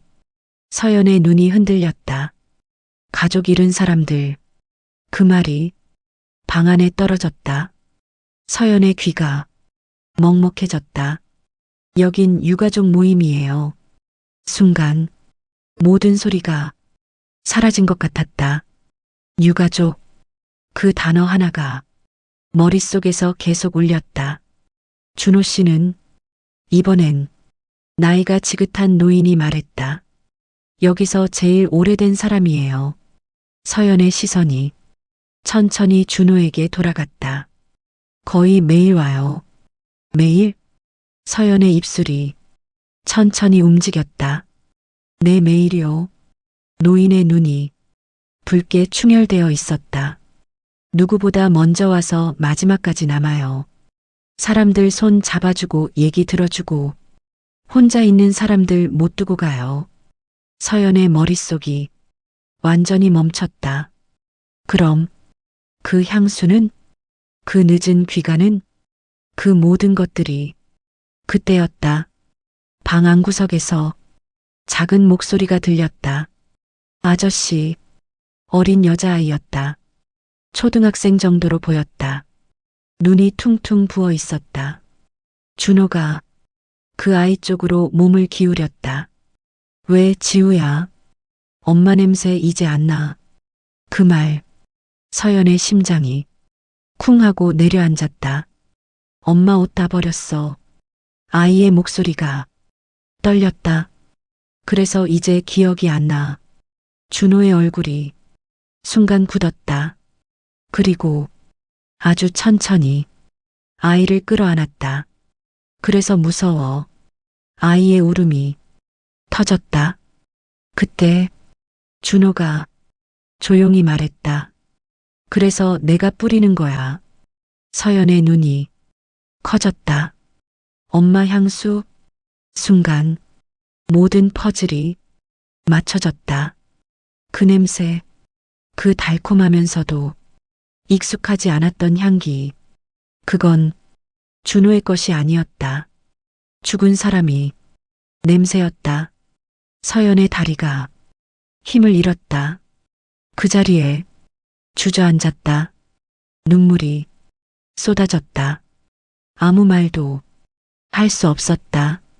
명자도 뒤에서 서 있었다. 몽둥이가 손에서 떨어졌다. 툭! 바닥에 부딪히는 소리가 유난히 크게 울렸다. 명자의 입이 천천히 열렸다. 너. 목소리가 떨렸다. 이게 뭐냐? 준호는 고개를 들었다. 그리고 처음으로 말했다. 나 여기서 사람들 지켜요. 서연의 눈물이 멈추지 않았다. 하지만 아직 끝이 아니었다. 그의 눈빛에는 아직 말하지 않은 무언가가 남아 있었다. 방 안은 조용해졌다. 모든 시선이 준호에게 향해 있었다. 서연은 눈물을 닦을 생각도 못한 채 그를 바라봤다. 지켜요? 겨우 입을 열었다.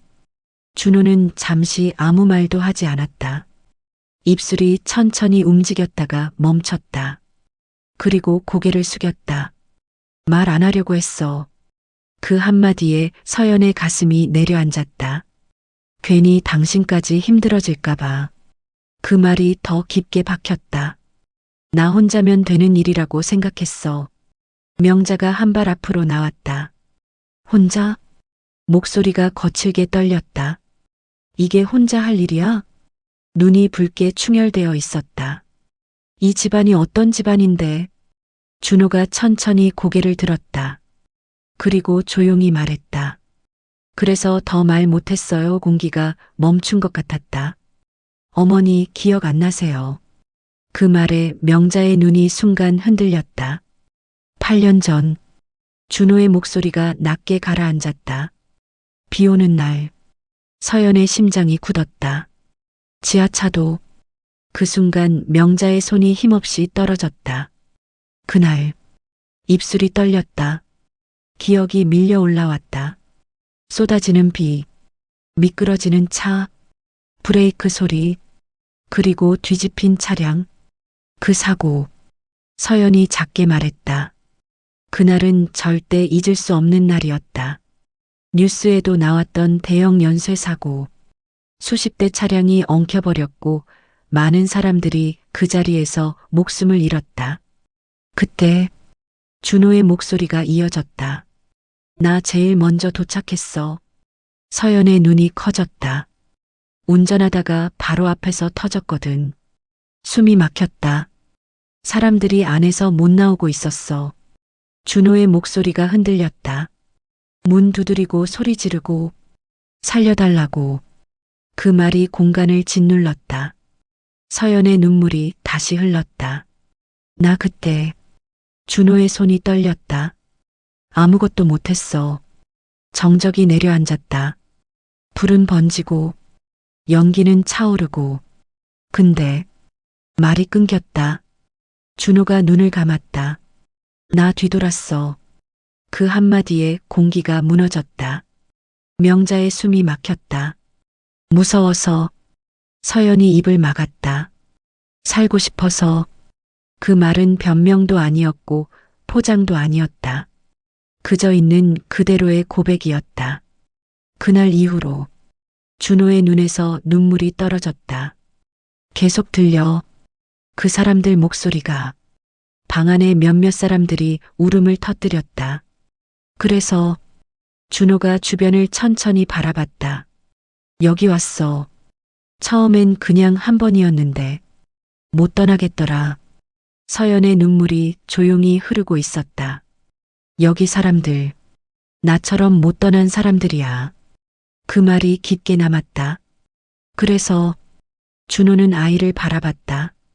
한 명이라도 덜 무섭게 해주고 싶었어. 서연은 더 버티지 못했다. 그 자리에서 무너졌다. 왜 말 안 했어? 울음이 섞인 목소리였다. 왜 혼자 그걸 다. 준호는 아무 말도 하지 못했다. 그저 고개를 숙였다. 명자도 움직이지 못했다. 눈물이 조용히 흘러내렸다.